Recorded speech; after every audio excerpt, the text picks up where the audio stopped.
Welcome to the class, my dear students. Today, our topic is therapeutic action of different classes of drugs. हमें ये पढ़ना है कि कौन कौन सी क्लासेस ऑफ ड्रग्स होती हैं और उनका क्या क्या काम होता है. ये बड़ा इंपॉर्टेंट है एज इट इज यूज. 1970 तक क्या हम समझते थे? हम सिर्फ एसिडिटी को ट्रीट करने के लिए मेटल सॉल्ट्स का यूज करते थे, जैसे commonly used is sodium bicarbonate, या हम मेटल हाइड्रोक्साइड जैसे मैग्नीशियम हाइड्रोक्साइड, एल्यूमिनियम हाइड्रोक्साइड, हम 1970 तक सिर्फ इनका यूज करते थे एसिडिटी की प्रॉब्लम को ठीक करने के लिए.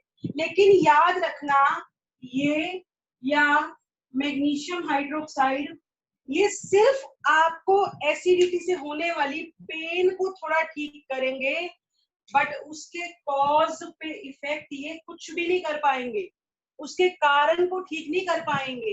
सिर्फ एसिडिटी की वजह से आप लोगों को जो दिक्कत हो रही है ये सिर्फ उसको थोड़ा कम कर देंगे. तो अगर मैं आपसे पूछूं ये ऑल्टरनेटिव है एसिडिटी को ठीक करने के, तो नहीं, ये बेटर ऑल्टरनेटिव नहीं होते एज कंपैरिजन टू टेबलेट्स.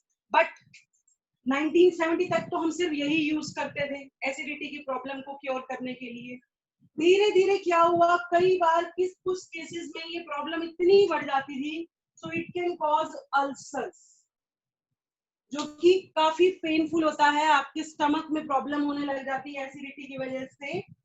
अब क्या हुआ, a major breakthrough in the treatment of hyperacidity came through the discovery according to which a chemical की प्रॉब्लम क्यों होती है, क्योंकि हिस्टामिन नाम का एक केमिकल है जो कि हमारी बॉडी में बनता है. हिस्टामिन क्या करता है, हमारे स्टमक की वॉल में रिसेप्टर्स प्रेजेंट होते हैं.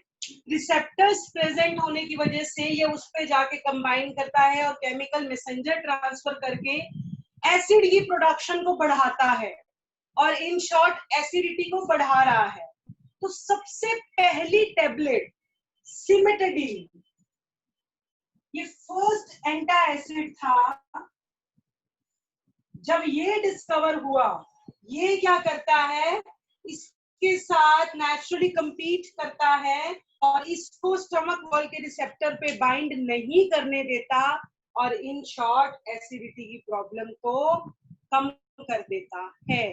तो इसने क्या करा, ये एक ऐसा एंटा एसिड है which is used to cure the problem of acidity. आप बिलीव नहीं करेंगे, it was one of the world largest biggest selling drug of acidity. पूरे वर्ल्ड में सबसे ज्यादा बिकने वाला प्रोडक्ट था, सबसे ज्यादा. अब इसके अलावा और भी है, जैसे आप जानते होंगे रेनिटिडीन, जिसे हम ज़ेंटेक भी कहते हैं.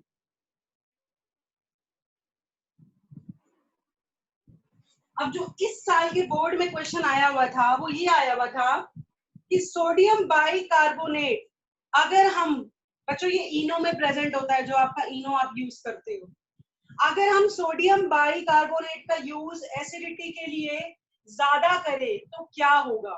This question comes in your 2020 board exams.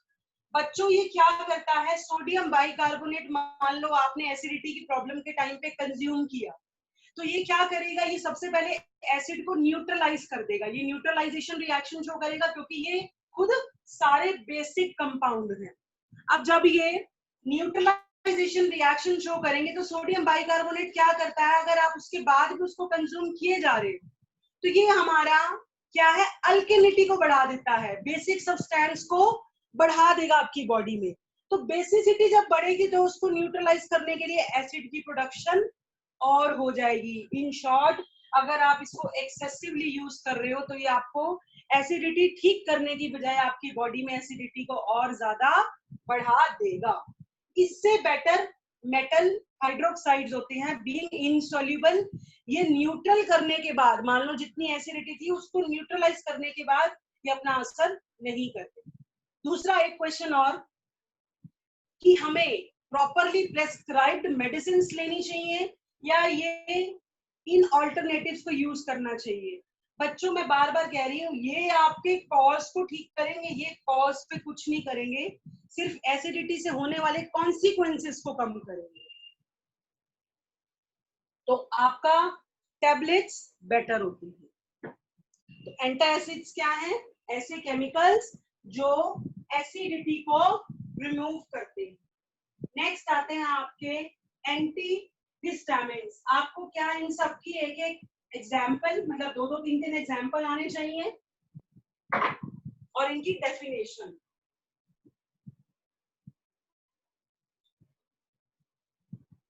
Next one is your anti histamines. बच्चों हिस्टामिन हमारा क्या है? एक पोटेंट वैसोडाइलेटर है, ये आपकी मसल्स को रिलैक्स करता है, लेकिन it is also responsible for increasing the acidity and nasal congestion and common type of cold cough। मतलब ये एलर्जिक रिएक्शंस को शो करता है। तो हम क्या करेंगे? एंटी हिस्टामिन टैबलेट्स लेंगे। जब हम एंटी हिस्टामिन लेंगे तो क्या करेंगे? हिस्टामिन को के नेचुरल फंक्शन को मिमिक करेंगे और वो ड्रग इसको बाइंड नहीं करने देगा। इसके कॉमन एग्जाम्पल हमारे क्या हैं? Seldane and Dimetapp. इसके कॉमन एग्जाम्पल क्या है? Seldane and Dimetapp. Although there are so many examples, लेकिन मैं आपको जो थोड़े इजी एग्जाम्पल्स हैं जो आप इजीली लर्न कर सकते हो वो बता रही हूँ आपको। बच्चों डिमेटैप को ब्रोमोफेनेरामीन भी बोलते हैं और इसको सेल्डेन को टर्फिनाडाइन भी बोलते हैं, टर्फिनाडाइन भी बोलते हैं। ठीक है। Next class comes to your tranquilizers or neurological active drugs।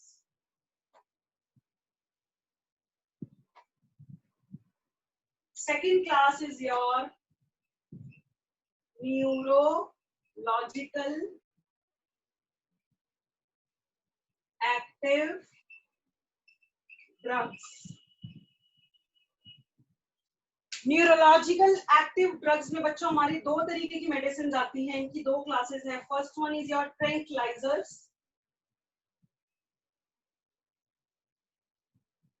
Second one is your analgesics. Neurological active drug बच्चों नाम से ही पता चल रहा है ये कहीं ना कहीं हमारे ब्रेन से रिलेटेड है। अब आप देखिए ये क्या करते हैं। These type of drugs affect the message transfer mechanism from nerve to receptor। मान लो आपको क्या हुआ बच्चों, आपको पेन हो रही है, मान लो मेरे को मेरे हैंड में पेन हो रही है, तो ये पेन का सिग्नल मेरे ब्रेन से रिसेप्टर्स के थ्रू आ रहा है, ये उसी को ही चेंज कर देते हैं ताकि मुझे पेन की सेंसेशन खत्म हो जाए या कम हो जाए। तो ये क्या करेंगे? हमारा नर्वस सिस्टम के ऊपर काम करेंगे। एक और बात बच्चों हमेशा याद रखना, ये सबसे ज्यादा कॉशियसली लेने वाली ड्रग्स होती है। हम लोगों का क्या नेचर है भाई, मुझे नींद नहीं आ रही एक गोली ले लूं, यार मुझे ज्यादा नींद आ रही है एक टैबलेट ले लूं, मुझे हल्का सा पेन हुआ यार मैं एक टैबलेट ले लूं। हम लोग इतने एडिक्टेड हो चुके हैं, हमने अपना लाइफस्टाइल इतना बेकार कर लिया कि छोटी छोटी चीजों के लिए हम टैबलेट्स पे डिपेंडेंट हो गए। और आप बिलीव नहीं करोगे ये टैबलेट आपके सिस्टम को इतना बुरी तरीके से अफेक्ट करती है, आपको इतना एडिक्टेड कर देती है कि आप इनके बिना रह ही नहीं पाओ। तो आप इस तरीके की मेडिसिन को प्लीज अवॉइड करिए until unless the case of emergency. अगर देखो बहुत ज्यादा ऐसी कोई प्रॉब्लम है जो हम नहीं कंट्रोल कर पा रहे, तो उसमें आप इनको कंज्यूम कर सकते हो विद प्रॉपर डॉक्टर प्रेस्क्रिप्शन। अपने आप से कभी भी सिर दर्द या कोई और न्यूरोलॉजिकल एक्टिव ड्रग को प्लीज नहीं लेना चाहिए, क्योंकि हमें नहीं पता होता ये हमारे सिस्टम को कितनी बुरी तरीके से अफेक्ट कर रही है। तो इसमें हम सबसे पहली क्लास लेते हैं tranquillisers. Tranquilizers are a class of chemical compounds that is used for removing stress, mental illness, depression, anxiety, जो कि आजकल की सोसाइटी में बहुत कॉमन है. बहुत छोटी छोटी चीजों पे we are suffering from depression, anxiety, stress, mood disorders, hypertension, sleep inducers. बच्चों ये हमारे बार्बिट्यूरेट्स भी होते हैं. देखो अब ट्रैंक्विलाइजर्स क्या है, हमारी इस तरीके की क्लास ऑफ मेडिसिन हैं, इस तरीके की न्यूरोलॉजिकल एक्टिव ड्रग्स हैं which are used to cure stress, mental illness, depression, anxiety, mood disorders, hypertension, sleep inducers, जिन्हें हम बार्बिट्यूरेट्स बोलते हैं क्योंकि ये हिप्नोटिक होते हैं, जिनको नींद नहीं आती. The commonly used barbiturate is Elprex. हम क्या करते हैं, नींद नहीं आई, एक गोली ली, ज्यादा ली, तो कई बार हम इतना ज्यादा इसका कंजम्पशन कर लेते हैं कि a person can die also. ये इतनी खतरनाक टेबलेट है, ये इतनी ज्यादा हमारी लाइफ के लिए लीडल हो सकती है. दे आर लाइफ थ्रेटनिंग अगर आप इनका प्रेस्क्रिप्शन से ज्यादा डोज कंज्यूम कर रहे हो बॉडी. अब क्या है, देखो हमारी बॉडी में एक नॉरएड्रेनालिन नाम का एक केमिकल होता है, एक न्यूरोट्रांसमीटर है जो मूड चेंजेस में हेल्प करता है. बच्चों अगर नॉरएड्रेनालिन अमाउंट कम होगा हमारी बॉडी में तो हम बहुत लो फील करेंगे. आपने देखा होगा कभी कभी आपको बिना किसी कारण के बहुत ज्यादा लो फीलिंग आती है, विदाउट एनी रीजन, हमें अच्छा नहीं लग रहा, तो डेफिनेटली ये चेंज होता है क्योंकि ये मूड फ्लक्चुएशन में हेल्प करता है. अगर इसका अमाउंट कम होगा बॉडी में तो हम धीरे धीरे लो फील करेंगे and we will be in the state of depression. अगर ये बार बार ऐसा होता रहा तो फिर हम क्या करते हैं, इसके अगेंस्ट एंटी डिप्रेसेंट ड्रग्स लेते हैं. अब इसके एग्जाम्पल्स क्या क्या हैं, इसके एग्जाम्पल्स हैं इक्विनल, बहुत सारे एग्जाम्पल्स हैं आपके इसके, वैसे Veronal, Valium, serotonin, Valium, serotonin, एजोडाइज. जी हाँ, एजोडाइज इसका एग्जाम्पल होता है जो कपड़ों को रंगने में भी हेल्प करता है और एक तरीके का ट्रैंक्विलाइजर भी है. ये हमारे स्लीप इंड्यूसर्स भी होते हैं, इन्हें हम बार्बिट्यूरेट्स भी बोलते हैं. It is the first class of neurological active drugs. Next आता है एनाल्जेसिक्स.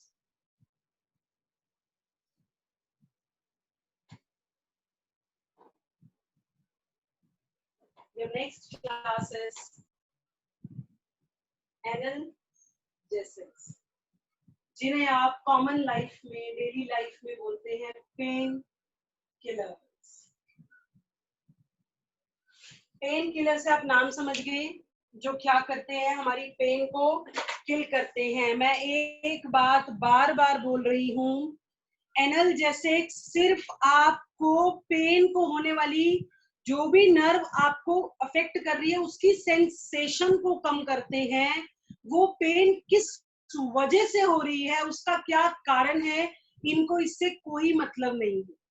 मान लो मुझे इस फिंगर में पेन हो रहा है, तो जो नर्व मेरी इस पेन को लेके आ रही है ब्रेन से, जहां तक जो सिग्नल ला रही है, ये सिर्फ उसकी सेंसेशन को कम करेगा. बाकी पेन किलर को कोई मतलब नहीं कि आपको किस वजह से वो पेन हो रही है, आपकी ब्रेन में ऐसी क्या प्रॉब्लम हुई, आपके हैंड में ऐसी क्या कोई चोट लगी, क्या हुआ, तो ये उस पर असर नहीं करती, इनको कोई मतलब नहीं है. अब जो हमारी पेन किलर्स होती हैं बच्चों, वो दो तरीके की हैं. एक है नॉन नैरकोटिक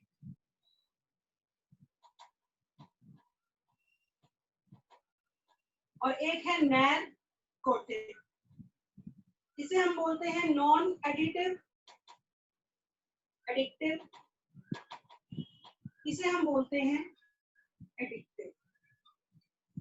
अब आप नाम से ही समझ गए कि इसकी हमें आदत नहीं पड़ती। ऐसी पेन किलर्स जो मान लो हमें सिर में दर्द हुआ तो हमने ले लिया, हमें बॉडी में पेन हुआ तो हमने कॉमनली पैरासीटामोल ले लिया। एस्पिरिन, पैरासीटामोल ये हमारे नॉन नैरकोटिक ड्रग्स हैं जो कि एडिक्टिव नहीं होते, जैसे एस्पिरिन, पैरासीटामोल, नीमोस्लाइड, ये हो गए हमारे जैसे ऐसे ड्रग्स जैसे मॉर्फाइन, ओपियम, हेरोइन, ये हमारे सारे क्या हैं? Addictive drugs. But my dear students, मैं आपको एक बात बिल्कुल साफ तरीके से बता रही हूँ, ऐसा कोई पेन किलर नहीं है जो एडिक्टिव ना हो। मुझे लगता है अगर आप पेन किलर कंज्यूम कर रहे हो तो आप उनके आदी हो जाओगे। देखो बच्चों, क्या होता है, हमारी खुद की बॉडी का जो एनाल्जेसिक है वो है एड्रेनालाइन। एड्रेनालाइन क्या करता है? हमारी खुद की बॉडी का पेन किलर है। अगर आप क्या कर रहे हो, आपको कुछ भी प्रॉब्लम हुई, आप बार बार उस प्रॉब्लम के लिए, मतलब छोटा मोटा सिर दर्द हुआ, हम उसके लिए भी एक टैबलेट ले लेते हैं।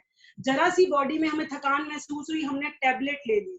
हम क्या कर रहे हैं? धीरे धीरे अपनी बॉडी के एनाल्जेसिक के लेवल को कम कर रहे हैं और बाहर वाले एनाल्जेसिक्स, पेन किलर्स पर डिपेंडेंट हो रहे हैं। और धीरे धीरे धीरे हम इतना उस पर डिपेंडेंट हो जाते हैं कि हमारे खुद की बॉडी का एनाल्जेसिक काम करना धीरे धीरे कम हो जाता है और एक टाइम के बाद आपको बाहर वाला पेन किलर भी अफेक्ट करना बंद कर देगा। क्या होगा? मान लो पहले मेरे को दर्द होती थी, मैंने 100 mg की डोज ली, मैंने कुछ टाइम ली, धीरे धीरे धीरे धीरे मुझ पर 100 mg की डोज काम करना बंद कर देगी क्योंकि मेरी बॉडी उसके यूज टू हो जाएगी। फिर मैंने क्या करा? उसका अमाउंट बढ़ा दिया। करते करते करते मेरे को इतनी एडिक्शन हो जाएगी। दैट कॉमन एग्जांपल बच्चों, जो लोग स्मोकर्स होते हैं, कई बार उनको स्मोकिंग छुड़वाने के चक्कर में उनमें विड्रॉल सिम्टम्स आने लग जाते हैं। जैसे वो लोग चाय के बहुत एडिक्टेड हो जाते हैं, वो लोग कोल्ड ड्रिंक्स के एडिक्टेड हो जाते हैं, क्योंकि अगर आप चेक करो इन सब में कैफीन प्रेजेंट होता है। That is also one of the type of pain killer. जो हमें चाय पी के रिलैक्स मिलता है ना बॉडी में, वो कैफीन की वजह से है, लेकिन उसका एडिक्शन बहुत बुरा। आपने देखा होगा कुछ लोगों को सुबह उठते ही चाय की तलब होती है, अगर वो उन्हें ना मिले तो उनकी बॉडी मतलब उन्हें थकान थकान रहती है। The reason behind their addiction to that caffeine. उन्हें कैफीन हमारे लिए बेनिफिशियल है, हमें बहुत रिलैक्स मिल रहा है। क्या हो रहा है? आपको दर्द हुआ, आपने जरा सी दर्द में पेन किलर ले लिया, आपको बड़ा अच्छा लगेगा, आपको ऐसा लगेगा भाई मजा आ गया, मेरी सारी थकान चलेगी। One more thing, I am not promoting the pain killers. मैं पेन किलर्स को प्रमोट नहीं कर रही। कहीं आप सोचो कि कल को थोड़ा सा भी दर्द हुआ, मैम ने कहा था तो हम पेन किलर कंज्यूम कर लेते हैं। No no no, I am not promoting the pain killers, but मैं आपको इसका एडिक्शन बता रही हूँ कि हमें किस तरीके से बड़ा अच्छा लगता है इनको लेने के बाद। आप बिलीव नहीं करोगे, it is the one of the largest selling drugs, heroine. और ये कोई ऐसा नहीं है ये स्मगलर्स के पास ही मिलता है, ये हमारे फार्मास्यूटिकल कंपनीज में ही बनाया जाता था। इस तरीके की ड्रग्स को हम पोस्ट ऑपरेटिव थिंग्स में यूज करते हैं, जैसे किसी का ऑपरेशन हुआ तो उसका पेन ना हो, कार्डियक पेन में यूज करते हैं, during the time of delivery use करते हैं, क्योंकि जो हमारे एनाल्जेसिक्स होते हैं वो उस पेन को खत्म कर मतलब कम कर देते हैं और उस टाइम पे काफी पेन होती है बॉडी में। एक और बात, ट्रैंक्विलाइजर्स और पेन किलर्स में जो सबसे बड़ा फर्क है वो ये है। देखो बच्चों, मान लो किसी को कोई प्रॉब्लम हुई और उसने पेन किलर लिया, तो पेन किलर क्या करेगा बच्चों? उस प्रॉब्लम के दर्द को कम कर देगा, लेकिन ट्रैंक्विलाइजर तो बेटा उस एरिया को ही सुन्न कर देगा। जैसे at the time of delivery, अगर जिनका सी सेक्शन होता है, ऑपरेशन से डिलीवरी होती है, उन्हें एनेस्थीसिया का इंजेक्शन दिया जाता है स्पाइन में, ताकि वो टॉलरेट कर सके और वो एरिया बिल्कुल उनमें सेंसेशन खत्म हो जाती है। कुछ टाइम के लिए उसके अंदर सेंसेशन रहती ही नहीं है, ताकि बिल्कुल आपको पेन का महसूस ना हो। तो ट्रैंक्विलाइजर क्या करेंगे, उस एरिया में किसी भी तरीके की सेंसेशन को नहीं आने देंगे। पेन किलर सिर्फ उसी पेन को खत्म करेंगे जिस चीज की आपने टैबलेट ली। खत्म भी मतलब टेम्परेरी, उसके कारण पे असर नहीं करेंगे, वो सिर्फ टेम्परेरीली उस एरिया की पेन को कम कर देंगे। और ट्रैंक्विलाइजर उस एरिया को ही सुन कर देंगे कि आपके अंदर किसी भी तरीके की उस एरिया में सेंसेशन नहीं हो। तो ये ट्रैंक्विलाइजर्स था और पेन किलर। पेन किलर हमारे दो तरीके के हैं, नैरकोटिक एंड नॉन नैरकोटिक। ये अगर हम मेडिकल डोजेस के हिसाब से लें तो they are best pain killers, लेकिन इनका ओवरडोज वो हमारे लिए बहुत ज्यादा खतरनाक है। और आप देख सकते हैं कि आजकल बहुत लोग ड्रग एडिक्टेड, वो इनको छोड़ ही नहीं पाते, क्योंकि वो मतलब मैंने पहले ही बताया था, medicine are highly potent poisons, तो वो उनके लिए पॉइजन्स का ही काम कर रही है, क्योंकि वो इसके एडिक्टेड हो चुके हैं। तो कभी भी अगर किसी चीज को कंज्यूम करना है तो उसका ओवरडोज कभी नहीं लेना।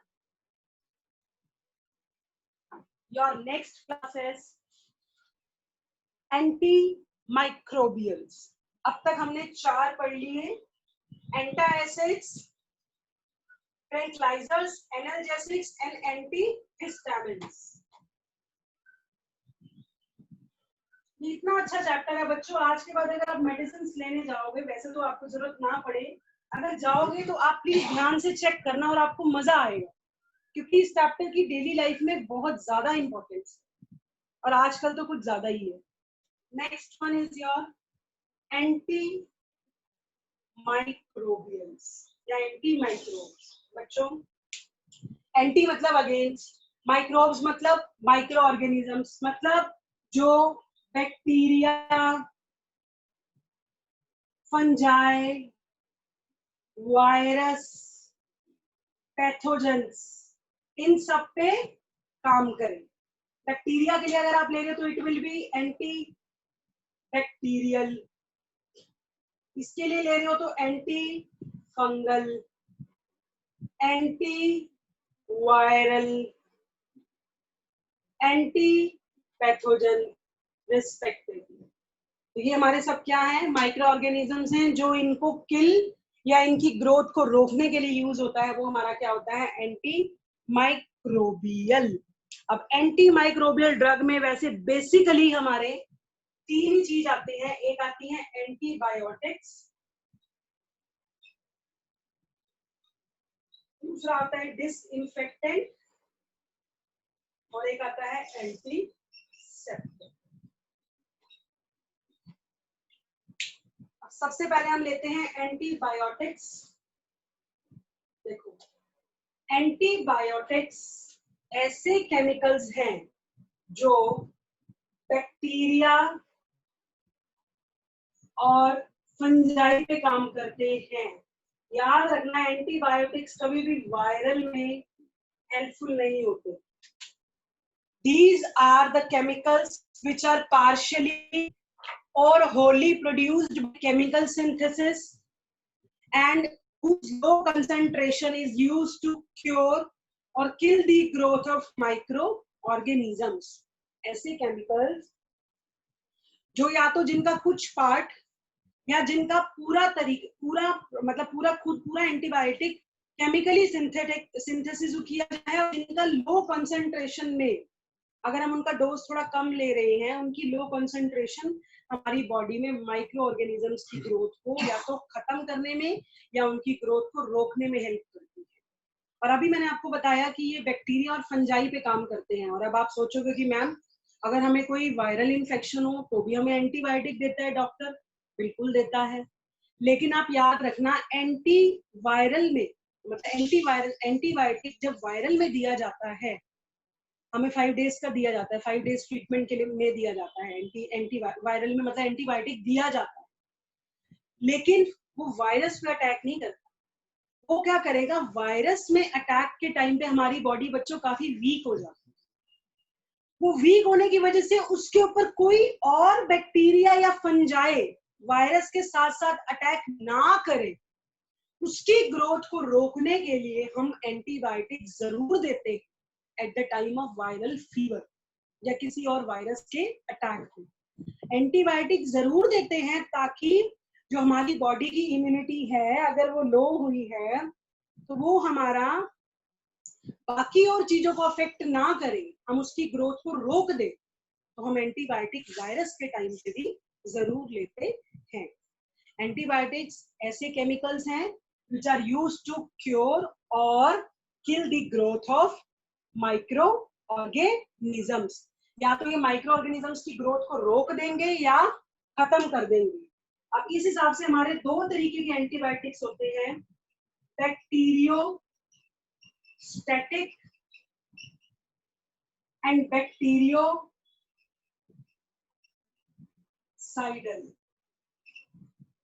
बच्चों साइडल में आवाज आ रही ना, सुसाइडल, सुसाइडल मतलब मर जाना, सुसाइड कर लिया। तो ऐसे antibiotics which kill the growth of organism, जो ऑर्गेनिज्म को क्या कर देंगे, मार देंगे। और ये क्या करेंगे, इनहिबिट और stop the growth of organisms, मतलब जो ऑर्गेनिज्म हो चुके हैं उनकी ग्रोथ को रोक देंगे पर मार नहीं पाएंगे, और ये किल कर देंगे। याद कैसे करोगे बच्चों, हम भूल जाते हैं। बैक्टीरियोसाइडल में देखो सुसाइडल की आवाज आ रही है ना, अब वहां से यार। अब बैक्टीरियोसाइडल के एग्जांपल ले लो आप, कॉमन है पेनिसिलिन, एमॉक्सिसिलिन, एम्पिसिलिन, वो इसी से बने हुए हैं, इसी के सिंथेटिक वर्जन है एमॉक्सिसिलिन और ऑफ्लोसेक्सिन। इसके एग्जांपल है क्लोरामेनिकोल,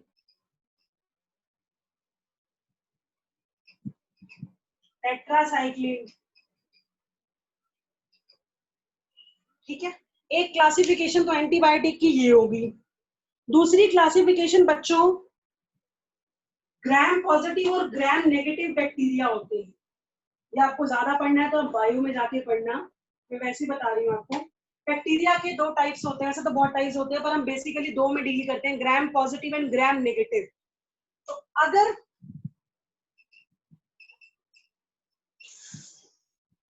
broad spectrum and narrow spectrum, देखो ब्रॉड नाम से पता चल रहा है बड़ा विशाल, मतलब जो किसी भी variety of gram positive and gram negative bacteria दोनों पे इफेक्टिव है। कुछ मेडिसिन ऐसी होती हैं जो वाइड रेंज ऑफ बैक्टीरिया के साथ डील करती हैं, उनको क्योर करती हैं, वो ब्रॉड स्पेक्ट्रम होगी।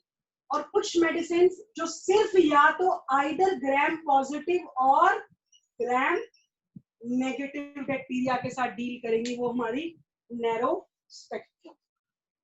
एक और आ गया बच्चों लिमिटेड स्पेक्ट्रम, जो सिर्फ एक टाइम में एक ही प्रॉब्लम को क्योर कर पाएगा, किसी भी एक तरीके के डिजीज को, वो क्या हो गया हमारा लिमिटेड स्पेक्ट्रम। ठीक है जी, ब्रॉड स्पेक्ट्रम जो ग्राम पॉजिटिव और ग्राम नेगेटिव की बहुत सारी वेराइटीज को एट ए टाइम क्योर कर देगी, ये या तो ग्राम पॉजिटिव या ग्राम नेगेटिव। और जो सिर्फ एक ही तरीके की एंटीबायोटिक को डील कर पाएंगे, सॉरी माइक्रोब्स को डील कर पाएंगे, तो लिमिटेड स्पेक्ट्रम। अब स्पेक्ट्रम से मेरा क्या मतलब है कि एंटीबायोटिक कितने तरीके के माइक्रो ऑर्गेनिजम्स को कंट्रोल कर पा रही है, वो उसका स्पेक्ट्रम हो गया। कितना एरिया, कितने जगह को कितने टाइम में कितने माइक्रो ऑर्गेनिजम्स को मार पा रही है, कितने वैरायटी ऑफ माइक्रो ऑर्गेनिजम्स को मार पा रही है, वो क्या हो गया एंटीबायोटिक का spectrum. Your next class is antiseptic and disinfectant. आपने सुना होगा बच्चों ये काफी, एंटीसेप्टिक एंड डिसइंफेक्टेंट। बच्चों आपको किसी को कट लगा, हम सबसे पहले सेवलॉन या डिटोल से साफ करते हैं ना, वो हमारा क्या है एंटीसेप्टिक। मतलब एंटीसेप्टिक और डिसइंफेक्टेंट ऐसे केमिकल्स हैं विच किल और prevent the growth of micro organisms फर्क इतना है, ये लिविंग टिश्यू पे अप्लाई किया जाता है और वो इनएनिमेट ऑब्जेक्ट्स या नॉन लिविंग थिंग्स पे।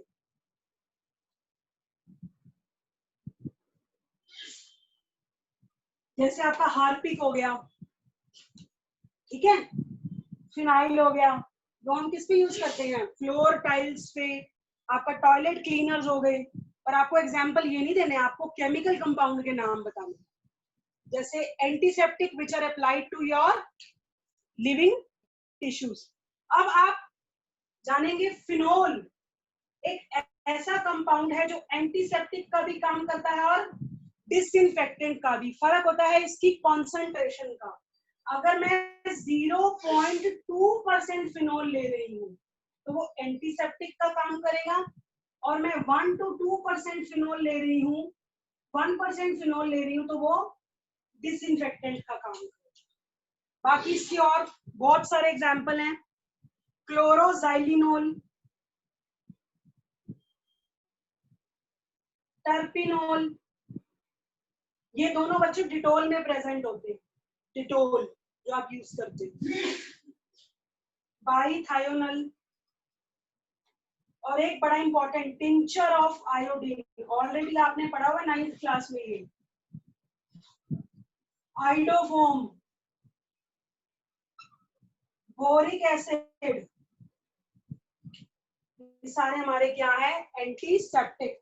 बोरिक एसिड का डाइल्यूट सॉल्यूशन पानी में हमारा आईज में यूज होता है, आईज को क्लीन करने के लिए, अगर आपका आई इंफेक्शन हो गया हो। Tincture of iodine is your 2 to 3% of iodine in alcohol water mixture, that is also an antiseptic. ये हमारे सारे क्या है, एंटीसेप्टिक। क्लोरीन, क्लोरीन की 0.2 से 0.4% ppm concentration in aqueous solution is also an antiseptic. Sulfur dioxide is also, sorry, chlorine and sulfur, ये हमारे disinfectant है। इसका 0.2 से 0.4% ppm, ये हमारे क्या है, डिसइंफेक्टेंट। योर लास्ट बहुत छोटा सा टॉपिक, एंटी फर्टिलिटी ड्रग्स। नाम से पता चल रहा है क्या होंगे ये, ऐसी ड्रग्स जो फर्टिलाइजेशन प्रोसेस को रोक रही है, अनवांटेड प्रेगनेंसीज को रोकना, पॉपुलेशन कंट्रोल करने के लिए जो हम ड्रग्स यूज करते हैं वो हमारी क्या होंगी, एंटी फर्टिलिटी ड्रग्स, जो फर्टिलाइजेशन को रोक रही है, जो अनवांटेड प्रेगनेंसीज को रोकती है, जो पॉपुलेशन कंट्रोल करने में हेल्प करती है। इसका कॉमन एग्जांपल है नॉर एथिनड्रोन, नॉर एथिनड्रोन। एक आपका और आता है commonly used is novestron, novestron. That's all about बच्चों टुडेज लेक्चर। आज हमने सारा पढ़ा है therapeutic action of different classes of drugs. अब अगर आपको इनमें से किसी को भी कोई भी प्रॉब्लम है, please come forward and ask.